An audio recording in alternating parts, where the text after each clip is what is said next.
వేసి టైల్స్ మీద పట్టాలేసి కూర్చోబెట్టి చక్కగా మంచినీళ్ళు కూడా పెట్టలేదు, మంచినీళ్ళు ఇచ్చి కూర్చోబెట్టి వాక్యం చెప్తుంటే వింటారా? పగల్లో పనికి వెళ్తే పట్టాలేస్తారా? టైల్స్ ఉంటాయా? నీడ పట్టు ఉంటుందా? మళ్ళీ చూడడానికి అందంగా ఉండాలని డెకరేషన్లు, వినపడదేమోనని మైకులు, పొలంకి వెళ్తే కట్టి కెండలో చెమట సికాకు, తలకి గొడ్డ కట్టుకోవటం. మంచినీళ్ళు లేవులే అమ్మ, ఈరోజు మామూలు వాటర్ తెచ్చి ఏదో ఒక వాటర్ ముందు పోయే సచ్చేటట్టు ఉన్నాం.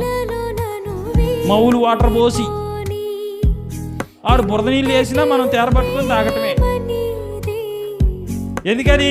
సావకుండా బతకడానికి. అవునా కాదా అని ఏమని అనుకుంటావా? అక్కడ డబ్బులు వస్తాయా? ఇక్కడ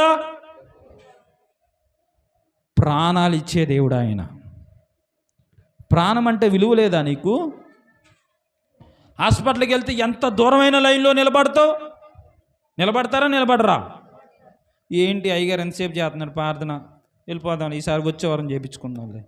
చీటీ కోసం ఏంటి లైన్కి వెళ్తారా? ఈ శివకృష్ణ టైంలో, ఆ జరాల టైంలో పట్టపగల 5-4:30కి వెళ్ళి ఇక్కడ వాళ్ళు నాకు ఫోన్ చేసి, అయ్యా నువ్వు సత్తుపల్లి, అప్పుడు సత్తుపల్లిలో ఉన్నాను, అయ్యా నువ్వు సత్తుపల్లిలో ఉన్నావు, కాస్త చీటీ రాపిచ్చేవాళ్ళు. ఎన్నింటికి? 4ంటికి 5ంటికి లైన్లో నుంచొని ఆ బారు దాకా ఉండేది లైను. ఎందుకని?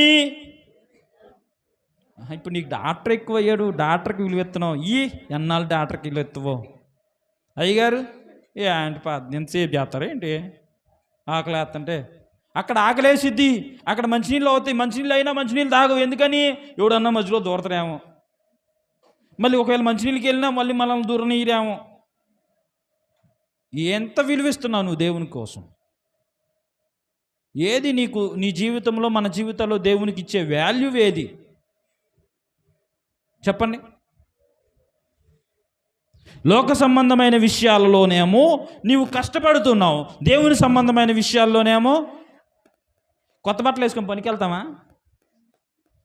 అదే ప్రార్థనకు వచ్చినప్పుడు పౌడర్ రాసుకొని తల దూకొని నీట్గా కొత్త బట్టలు వేసుకొని చక్కగా ముద్ద అన్నం తిని, మళ్ళీ ఈరోజు చాలా special day, chicken, mutton, fish ఇక మనకి ఇష్టం. పనికి వెళ్ళేటప్పుడు పచ్చడి మెతుకైనా అదరా బదరా తిని వెళ్తావు, గంజి నీళ్ళైనా తాగి వెళ్తావు, వెళ్ళవా? అసలు తినకుండా అయినా వెళ్తావా? వెళ్ళరా?